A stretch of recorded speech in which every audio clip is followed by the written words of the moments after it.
আসসালামু আলাইকুম বন্ধুরা, কেমন আছেন আপনারা সবাই? আশা করব আল্লাহর রহমতে সবাই ভালো আছেন। তো আমরা এখানে দুইটা বড় বড় পেঁয়াজ নিয়েছি হচ্ছে শুকনা মরিচ, নিয়েছি আলু।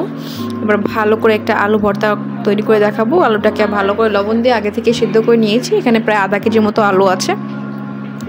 উপর দিয়ে সরিষার তেল ছিটিয়ে এখন আমরা ভালো করে মাখাই নেব। বন্ধুরা, শীতকালে কিন্তু আলু ভর্তা খেতে খুবই ভালো লাগে। আর আলু ভর্তা এইভাবে করে যদি মাখায় খান এত মজা লাগে বলার থেকেও বাইরে। কাদের কাদের আলু ভর্তা খেতে অনেক বেশি ভালো লাগে তারা অবশ্যই কমেন্টে জানাবেন। বন্ধুরা, শীতকালে যদি গরম গরম ডাল আর হচ্ছে আলু ভর্তার সাথে যদি থাকে জলপাইয়ের আচার, আর কিছু লাগে না।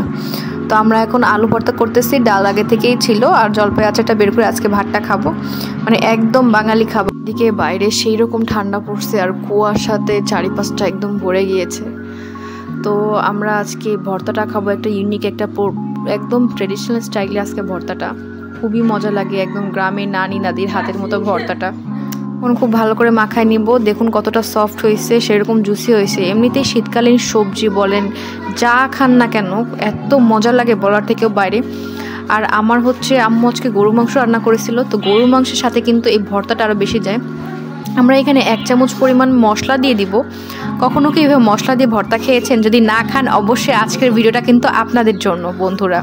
তো আমরা উপর দিয়ে এভাবে মশলাটাকে ছড়িয়ে দিব এবং হাত দিয়ে ভালোভাবে মাখিয়ে নিতে হবে। এই ভর্তাটা খেতে এত মজা লাগে বলার থেকেও বাইরে।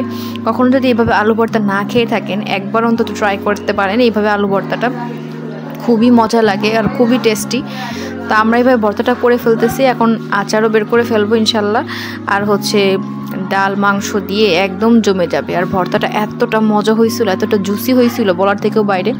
এভাবে ভর্তা করে খাবেন, শীতকালে খুবই মজা লাগে। যদি এই ভর্তাটা ইউনিক লাগে অবশ্যই চ্যানেলটাকে সাবস্ক্রাইব করে দিবেন, আর পাশে থাকা বেল আইকনটি ক্লিক করে দিবেন যাতে পরবর্তী নোটিফিকেশনগুলো আপনাদের কাছে পৌঁছে যায়।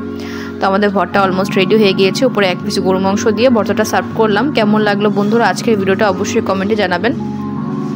তো আজকে এখানেই শেষ করলাম। সবাই ভালো থাকবেন, সুস্থ থাকবেন। ইনশাআল্লাহ নতুন ভিডিও নিয়ে সামনে হাজির হব।